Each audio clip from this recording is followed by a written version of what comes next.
CM Revanth పర్యటన కొనసాగుతోంది. PCC chief మంత్రివర్గ విస్తరణపై నేతల్లో ఏకాభిప్రాయం కుదరనట్లే తెలుస్తోంది.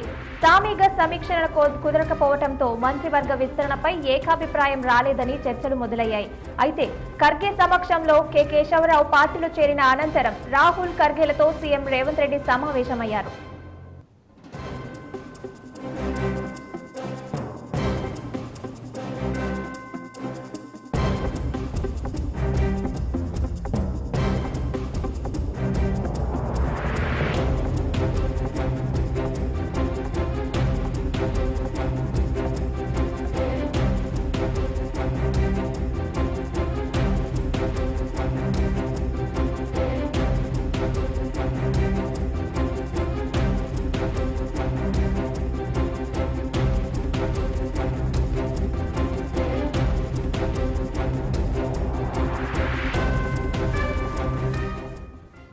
ఢిల్లీలో రెండో రోజు సీఎం రేవంత్ పర్యటన కొనసాగుతుంది. పీసీసీ చీఫ్ మంత్రివర్గ విస్తరణపై నేతల్లో ఏకాభిప్రాయం కుదరనట్లే తెలుస్తోంది.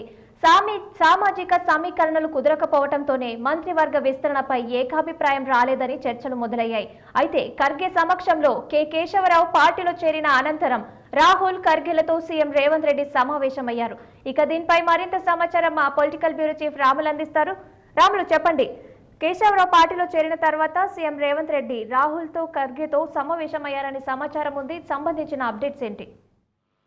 సహనా, ఏదైతే తెలంగాణ రాష్ట్ర మంత్రివర్గ విస్తరణపై నిన్నటి వరకు రాత్రి వరకు కూడా సందిగ్ధత నెలకొంది. అసలు 4వ తేదీన ఉంటుందని కొందరు, ఉండదు అని కొందరు, ఇంకా ఉంటుందని కూడా మరింత చర్చ జరుగుతా ఉంది. అయితే సీఎం రేవంత్ రెడ్డి నిన్న ఉదయం ఉటావుటిన ఢిల్లీకి బయలుదేరి వెళ్లారు. ముఖ్యంగా బీఆర్ఎస్ పార్టీ సీనియర్ నాయకుడు, మా రాజ్యసభ సభ్యుడు కె కేశవరావు అధికారికంగా ఏఐసిసి అధ్యక్షుడు మల్లికార్జున ఖర్గే సమక్షంలో పార్టీలో చేరుతున్న సందర్భంగా ఆయన కేశవరావు తీసుకొని రేవంత్ రెడ్డి ఢిల్లీకి వెళ్ళడం జరిగింది. అయితే నిన్న రేవంత్ రెడ్డి మొత్తం కూడా ఢిల్లీలో పార్టీ నేతలతో కూడా కలిసి రాష్ట్రానికి సంబంధించిన పార్టీ విషయాలు, అదేవిధంగా మంత్రివర్గ విస్తరణపై చర్చించినట్టు తెలుస్తా ఉంది.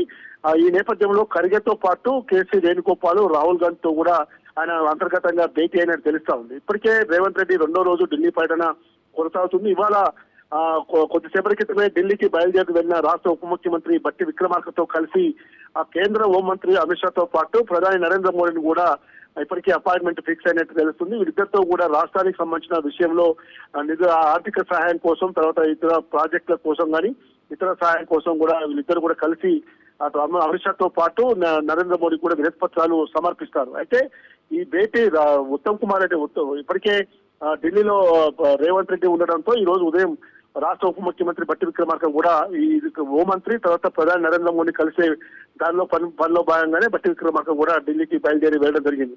అయితే ప్రధానంగా పిసిసి చీఫ్ ఎంపిక విషయం, తర్వాత మంత్రివర్గ విస్తరణ విషయంలో నేతల మధ్య, ఇది రాష్ట్రానికి సంబంధించిన నేతల మధ్య ఏకాభిప్రాయం కుదరకపోవడంతో మంత్రివర్గ విస్తరణ కాస్త ఆలస్యం అవుతున్నట్టు వస్తున్న వార్తలను వస్తున్నాయి. అయితే అధికారికంగా 4వ తేదీన ఉంటుందని కానీ ఉండదని కానీ అటు ప్రభుత్వ వర్గాలు కానీ ఇటు రాజ్భవన్ వర్గాలు ఎక్కడ కూడా ధృవీకరించడం లేదు. కేవలం మీడియాలో వస్తున్న వార్తలకు తాము సమాధానం చెప్పాల్సిన అవసరం లేదని కూడా సీఎంఓ వర్గాలు అంటున్నాయి. అయితే ఈ నేపథ్యంలో అయితే మంత్రివర్గ విస్తరణపై సామాజిక సమీకరణలే ముఖ్యంగా విస్తరణకు అడ్డొచ్చాయని చెప్పి తెలుస్తా ఉంది. ఉమ్మడి నల్గొండ జిల్లా నుంచి ఇప్పటికే ఒకే సామాజిక వర్గానికి చెందిన ఇద్దరు మంత్రులుగా ఉన్నారు. మరొక అదే సామాజిక వర్గానికి చెందిన రాజగోపాల్ రెడ్డి పెద్ద ఎత్తున పోటీ పడుతున్నారు. దాని తర్వాత ఎస్టీ సామాజిక వర్గం బాలునాయక్ కూడా పోటీ పడుతున్నారు. అదేవిధంగా ఆదిలాబాద్ జిల్లాలో కూడా ప్రేమ్ సాగర్ రావు, వివేక్ వీళ్ళిద్దరు మంత్రి పదవుల కోసం పోటీ పడుతున్నారు. నిజామాబాద్ జిల్లాలో కూడా సుదర్శన్ రెడ్డి, తర్వాత ఇట్లా మొత్తం హైదరాబాద్, రంగారెడ్డి, నిజామాబాద్, ఆదిలాబాద్ ఈ జిల్లాల నుంచి అసలు ప్రాతినిధ్యం లేదు. ఇవన్నీ సమీకరణ కుదరని పక్షంలోనే ఈ రోజు మంత్రివర్గ విస్తరణ మంత్రివర్గ విస్తరణ ఆలస్యమైంది. అదేవిధంగా పిసిసి చీఫ్ ఎంపిక కూడా ఆలస్యమవుతుందని చెప్పి తెలుస్తా ఉంది. ముఖ్యంగా ఈ రోజు మాత్రం ముఖ్యమంత్రి రేవంత్ రెడ్డి, ఉప ముఖ్యమంత్రి బట్టి విక్రమార్క ఇద్దరు మాత్రం కేంద్ర హోంమంత్రి అమిత్ షాతో పాటు ప్రధాని నరేంద్ర మోడీతో ఇద్దరు కూడా భేటీ అవుతున్నారు. సహనా.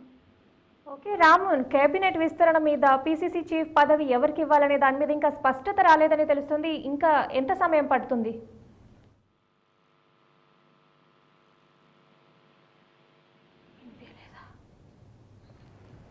థ్యాంక్స్ రామ్.